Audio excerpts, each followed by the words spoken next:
ચાનો સમય ક્યારનો થઈ ગયો છે, છતાં પણ ઘરની મહારાણીને ખબર નથી પડતી કે સાસુને ચા પહોંચાડે. બરાડા પાડીશ ને બોલીશ ને તો કહેશે કે આવું જ છું. મીરાબો, હે મીરાબો, ક્યાં મરી ગઈ? મમ્મીજી ચા. કેટલા વાગ્યા ઘડિયાળમાં?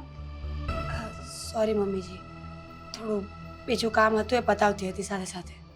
બીજું કામ, ત્રીજું કામ, ચોથું કામ, પાંચમું કામ, આ બધું એ કામ પછી કરવાનું.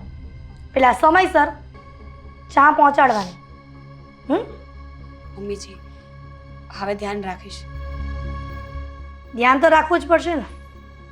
તું નહીં રાખે તો કોણ રાખશે? ઘરની મોટી વહુ છો ને.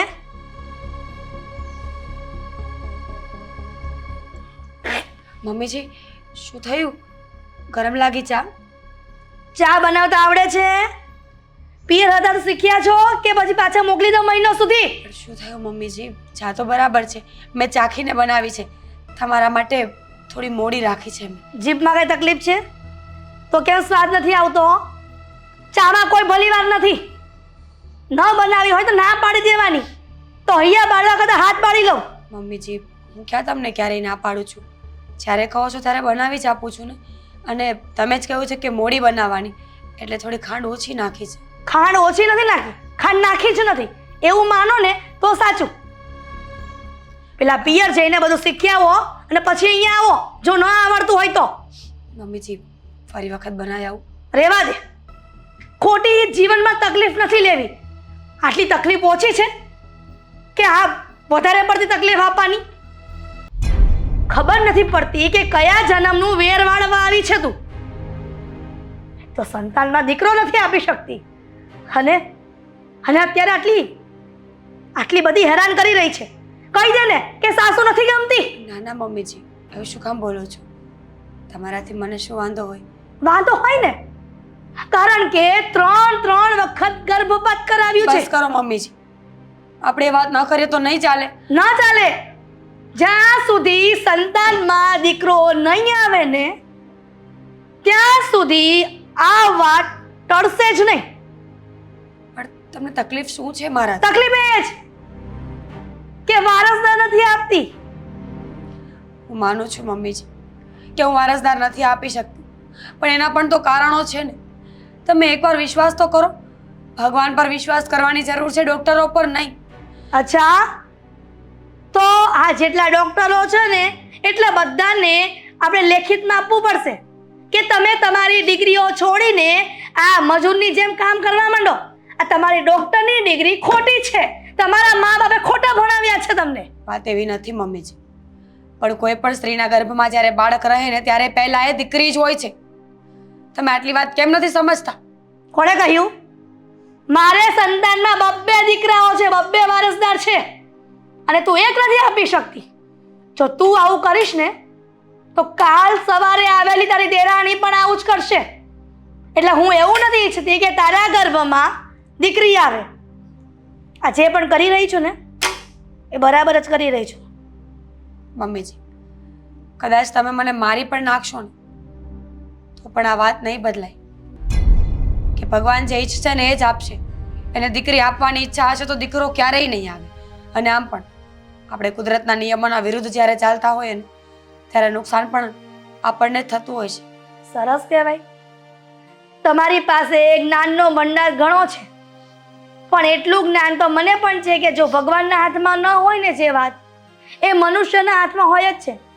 ભગવાનના હાથમાં એ છે કે તને દીકરો દેવો કે દીકરી, અને મારા હાથમાં એ છે કે તને આ ઘરમાં રાખવી કે નહીં. સમજી? જી મમ્મીજી, હવે હું ધ્યાન રાખીશ. બીજી ચા બનાવી દઉં? રહેવા દે. રાખ. ચા પીવી હશે ને તો જાતે બનાવી લઈશ. જી મમ્મીજી. આ જમવાનું શું બનાવું? ચૂલાની રાખ બનાય જા. પણ તમને ભાવે એ બનાવી આપું ને? મને ચા પણ બહુ ભાવે છે, પણ ચામાં કોઈ ભલીવાર નથી. હવે રસોઈ જે ભાવતી હશે બનાવવાનું કહીશ તો ગુસ્સામાં ને ગુસ્સામાં મીઠું વધારે નાખી દેશો. એમાંય ભૂખું મરવાનું ને. જા રસોડામાં.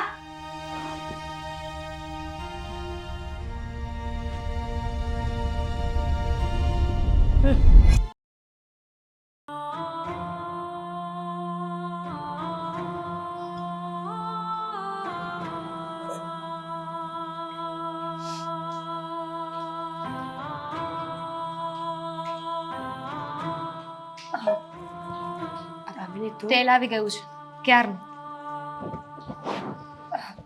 ધ્યાન નહોતું મારું, સોરી. તમારું ધ્યાન ક્યાં છે ભાભી? ક્યાં ખોવાયેલા રહો છો? તને ખબર તો છે કે આપણા ઘરમાં એક જ તો કારણ છે, ઉદાસીનું, દુઃખનું.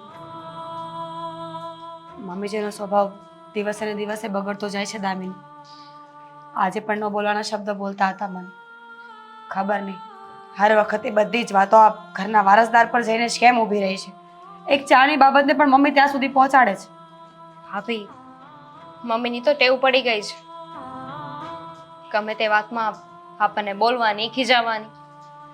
ગમે તે થયું એને તો પાક આપણો જ હોય છે. જુઓ, હવે તમે એ બધી વાતને ભૂલી જાઓ. ક્યાં સુધી આવી રીતે ઉદાસ રહેશો, ખોવાયેલા રહેશો? સાચી વાત છે તારી. ભૂલી તો જવું જ જોઈએ. જીવનમાં જે પણ કોઈ ખરાબ વસ્તુ આપણી સાથે થઈ હોય એને જલ્દી જ ભૂલી જવી જોઈએ. પણ મમ્મી ભૂલવા દે તો ને. મમ્મીજી તો બસ જ્યારે જોવો ત્યારે એક ને એક વાતનું ટોર્ચર કર્યા કરે છે. ક્યારેક તો થાય છે કે મેં કોઈ ગુનો કરી નાખ્યો હશે જો મમ્મીજી મને મળ્યા છે. સાસુના રૂપમાં દુશ્મન મળ્યા છે મને. એવું ના બોલો. તમારું દુઃખ સમજી શકું છું, પણ હું, આદિત્ય, રોનકભાઈ, અમે બધા મજબૂર છીએ. મમ્મીને કંઈ કહી નથી શકતા, અને મમ્મીને કહીએ તો એમને એ વાતનો કોઈ અસર પણ નથી થતો. જો એવું હોય તો તમે થોડા દિવસ તમારા મમ્મીના ઘરે જતા રહો ને. તમને ત્યાં સારું લાગશે. દામિની, ક્યાંથી સારું લાગે? આ મમ્મીજી ત્યાં પણ ફોન કરે છે, ત્યાં પણ એ લોકોને બોલશે. અત્યારે સારું છે કે હું એક દુઃખમાં છું. ત્યાં જઈશ તો એ બધાને પણ સાંભળવું પડશે મારા હિસાબે. અને હું એવું બિલકુલ નથી ઈચ્છતી કે મારા ઘરના લોકો પણ દુઃખી થાય. ખરેખર તમે બહુ સ્ટ્રોંગ છો કે આ બધું સહન કર્યું. મને તો એ વાતનો ડર લાગે છે કે હું શું કરીશ. મારી સાથે આવું થશે ત્યારે હું કેવી રીતે હેન્ડલ કરીશ આ બધું? થઈ જશે બધું. ભગવાન બધું જ જોવે છે. એને ખબર છે કે કયા માણસ સાથે ક્યારે ન્યાય કરવો. ઈશ્વર જરૂર ન્યાય કરશે, મને વિશ્વાસ છે.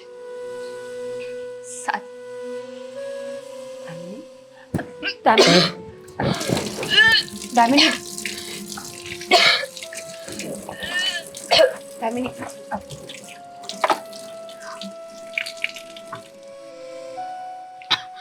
ઠીક છે તું?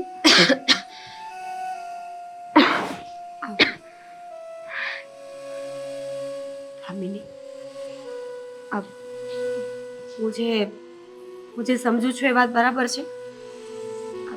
ગુડ ન્યૂઝ છે? ભાભી, ન્યૂઝ તો છે, પણ એને હું ગુડ કઈ રીતે કહી શકું?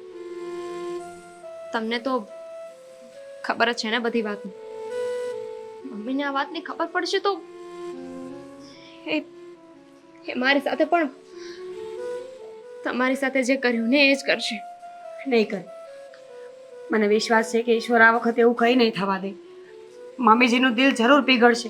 જરૂર મમ્મીજી સમજશે કે આ વાત સારી છે, ખોટી નથી. જેને સમજવું હોય ને એ એક વારમાં પણ સમજી જાય, પણ 3 વાર પછી પણ માણસ એનું એ જ રહીને તો એને સમજવું જ નથી. જો ભાભી પ્લીઝ, આ વાત મેં કોઈને નથી કરી, આદિત્યને પણ નહીં. તમે પણ આ વાત કોઈને નહીં કહેતા. મેં વિચાર્યું છે કે હું 5 મહિના આ વાત કોઈને નહીં કરું. 5 મહિના પછી જ્યારે મમ્મીને ખબર પડશે તો મમ્મી હોસ્પિટલ જવાનું કહેશે જ. અને જો મારા ગર્ભમાં દીકરી હશે તો 5 મહિના પછી મમ્મી પણ કાંઈ નહીં કરી શકે, કારણ કે ત્યારે ડૉક્ટર પણ અબોર્શન કરાવવાની ના જ પાડશે. ચિંતા ન કર, આપણે જોઈ લઈશું. અત્યારે તારે ખુશ રહેવાની જરૂર છે, આટલું બધું વિચારવાની નહીં, સમજી? હા. ચાલ તું આરામ કર, હું તારા માટે જમવાનું બનાવું.